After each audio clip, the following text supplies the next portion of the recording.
I think filmmaking is incredibly important to our culture. I think films are important because it helps us to understand where we are as a people, as a culture, or what might be fading away. The Lembab Movie Project is all about a culture that used to be more prevalent in America.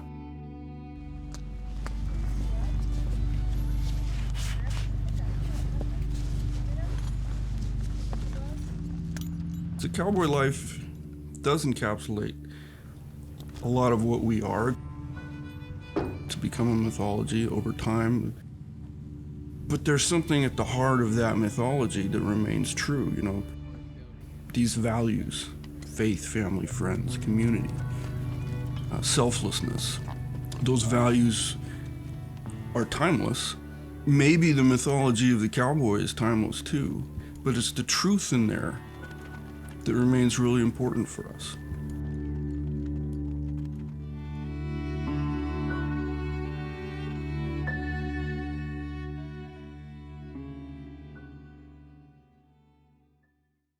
My background in filmmaking probably started with just growing up as a kid with my dad, watching tons of movies.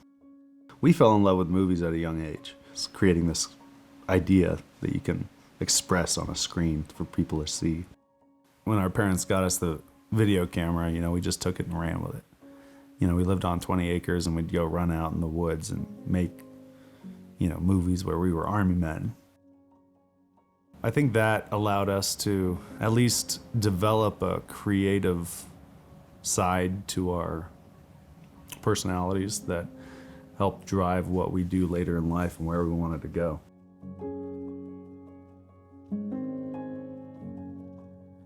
My grandfather was an enormous influence on my life. He put me horseback at a very young age, and I always knew that I wanted to do what he did. And when I got out of school, I went straight to cowboying and worked down in Arizona and then up into California and into Nevada. We moved a lot of cows over a lot of country, and then when I went into the Marine Corps, I was an infantry Marine, did 2 deployments overseas. And much like cowboying, those friendships I made in the Marine Corps are among the greatest friendships I'll ever have. You know, cowboying, being a Marine or being a police detective, those things are bigger than you are. I love that kind of life, and I want to share that kind of life through this film with other people.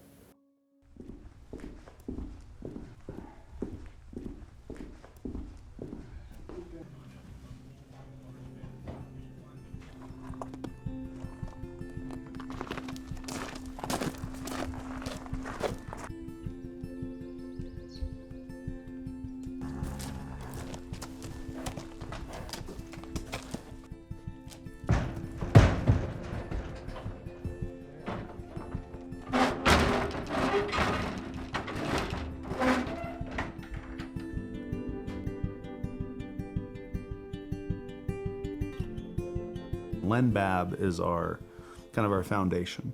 He's a painter that paints the West, historical West, but he's also a modern day buckaroo and he's done it his whole life. The cowboy culture at large in America has celebrated all kinds of different people, and Lynn is at the dead center of that. That's why I wanted to make a film about him and the people that surround him.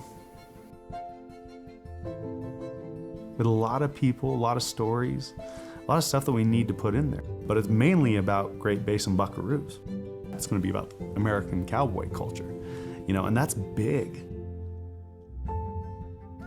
Really understand a culture, or at least get a sliver of understanding of a culture that you're not familiar with, you actually have to go live it for a while and become friends with people and hear their side, hear their story.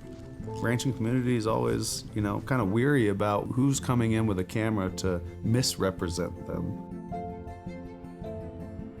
Our goal with this film is to almost be a snapshot of a culture that should stay alive.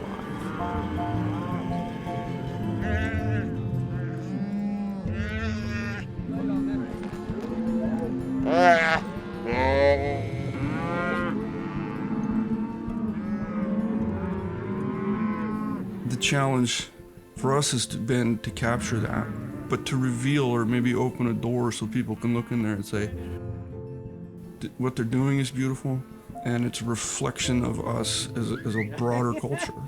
And that's challenging. It's hard to do. It's sure worth the effort if you can capture those moments, you know.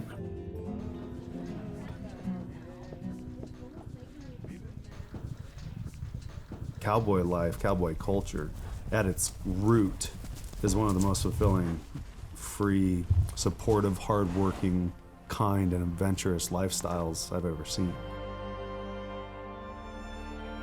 I want this film to inspire people. I want it to be something they look at, not just as something that's beautiful to see and to look at, but to inspire them and maybe reinvigorate their faith in who we are as a nation. What about my own faith, my own family, my own community? But if we can look at this film and the story and take from that some inspiration and belief that the values that we have and the traditions that we have are important, and reacquaint themselves with the intimacies of their own lives, these things that matter, not just in the next 30 minutes, but over the next 7 generations. That's what I hope we do.